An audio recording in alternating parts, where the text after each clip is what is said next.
Now folks, my perspective here. In my last video clip, some folks said that they didn't understand or didn't quite get how this video sequence of the midnight sun, how it proves that the earth is flat and that the sun is orbiting around a flat earth. So some people will tell you, no, this video footage is filmed from a man who's standing on a spinning ball and the sun is fixed. He's on a spinning ball and he's filming the sun. So we're going to have a look at these two arguments. Now, because some folks didn't understand it in the last one, what I'm simply going to do is I'm going to handle it from a totally different angle. So if you watched the other one, stick with me because there's extra information towards the end of the clip that I'd like to share with you.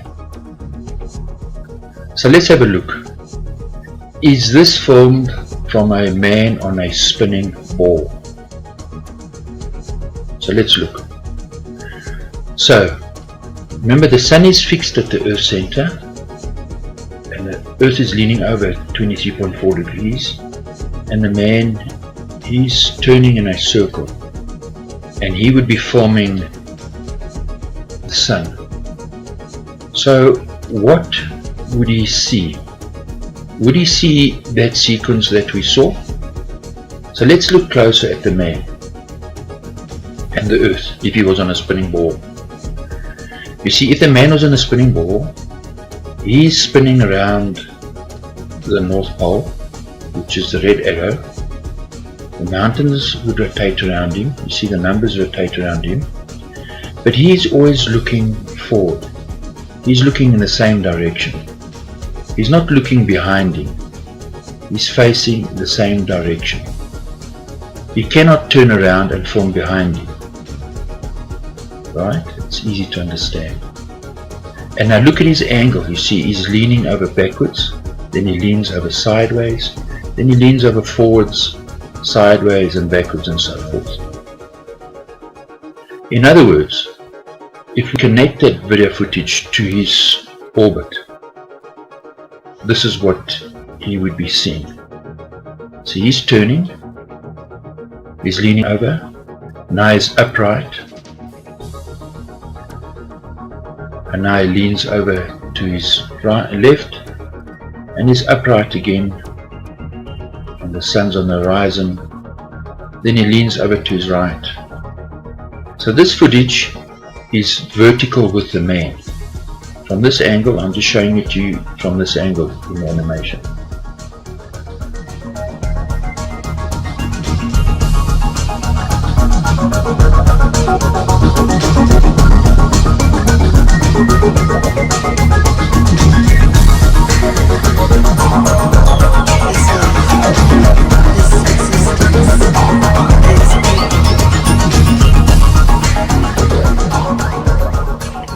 So now the issue arises. You see, if we center that image and we lock that image down on the horizon, what is the sun doing? Now look. See, the sun is simply moving up and then down. So the sun is moving up and down. Right? So the sun, if we can use another term, is zigzagging up and down. So what is causing that zigzag? So I'll say no.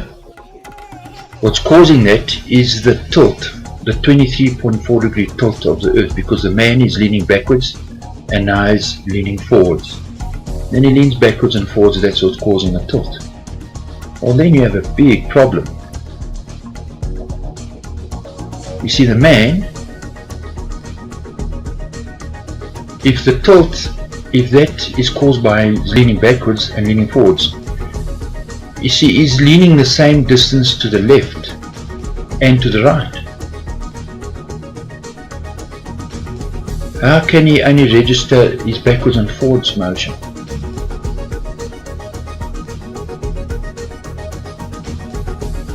You see, the North Pole is in the center and he's spinning around the North Pole. It would have to register motion, left, backward, forward, his complete motion. You can't just film the up and down motion because he's not just moving backwards and forwards. He's moving in a circle.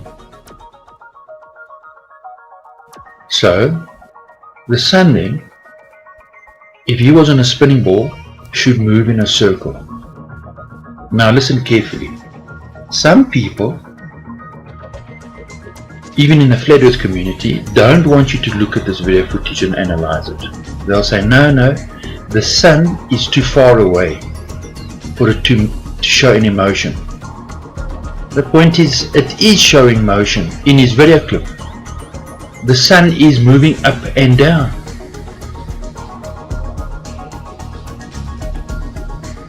So you cannot argue then that the sun is so far away that it doesn't show any motion. The sun's motion is registered, it's up and down.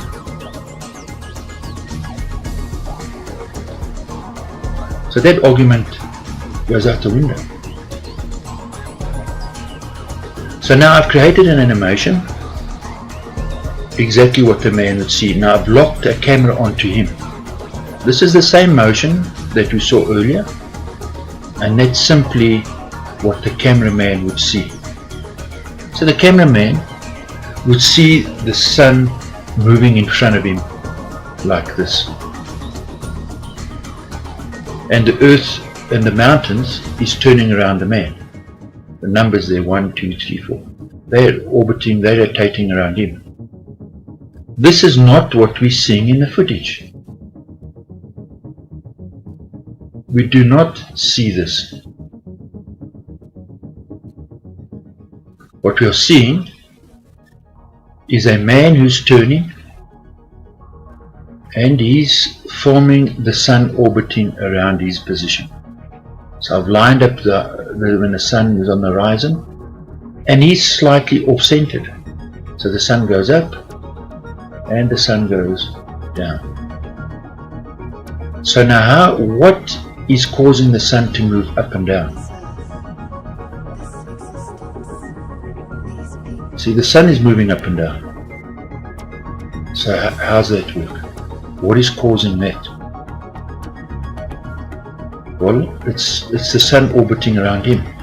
Now when you look at this in detail, you see the sun's motion is in a straight line. Watch. The sun's path is in straight lines. If I take those lines out the way, you just don't notice it. So, the man's rotating 360 degrees. Every time it rotates, the sun goes up and down. It forms a triangle. Each side is 12 hours. So each triangle is 24 hours. The base of that triangle is 360 degrees. So over a week, that would make it 2,520. Now if you read your Bible, you'll understand that 7 times is equal to 2,520 in Revelation. But that's another issue.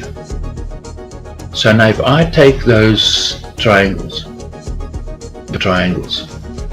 and I put them in a circle, I get this image. I get this pattern. So the top triangle would be a day, right? And each line would represent a week. Right. So it's not difficult to understand. This is the image that many of the people use in secret societies used to represent the sun. And so why? Well, now if I take that image, the sequence of the sun turning, if I take that sequence of the sun up and down and I put it in an orbit around this man, now there's no trickery here. I've just simply taken that image and I'm rotating it around. Now watch how the sun follows those lines. So after each rotation, the sun now is on the next line and now makes a new triangle. So what does this teach us? That there is perfect precision in the motion of the sun and the moon and the stars. That there is a creator. That is undeniable that there is a creator. And they're trying to hide that from us. You see, they give us nonsense that the earth is a spinning ball. But we know that all the trees grow towards the sunlight. So how does this work? This tree's at the equator. 6 months later, when the sun's on the opposite side, how do trees grow towards the sunlight? I'll tell you, gravity. Gravity makes the tree grow upright. The trees, plants grow towards the light. How does that model and the plants, nature that we see around us, how does it fit onto the ball? It does not. We are simply being lied to. They don't want you to see the perfection in creation, because there's a creator, and that is undeniable. So if I look at the pattern in plants, you'll see that plants spiral out when they grow, and this spiral pattern that we see in plants perfectly matches the sun that is orbiting above the plants. You see, the plants are all at the same angle to the sun. The sun's above them, and they all spiral outward.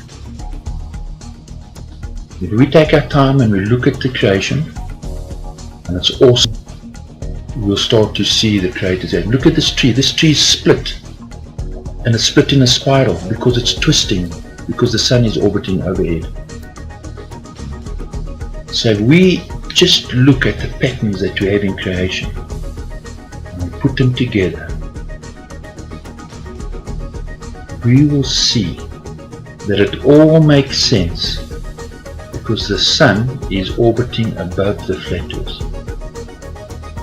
The path of the sun and the moon is overhead on the flat earth.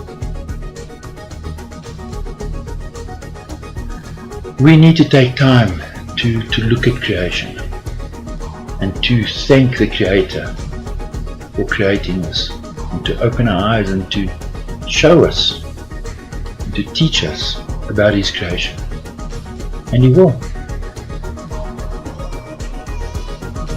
No doubt about it. So, the image sequence of the midnight sun shows that the earth is flat and the sun is orbiting overhead. So I hope this different perspective and how I handle it this time makes it easier for you to grasp it. Ultimately, I hope it's something for you to think about and to pray about. So cheers and thanks for watching.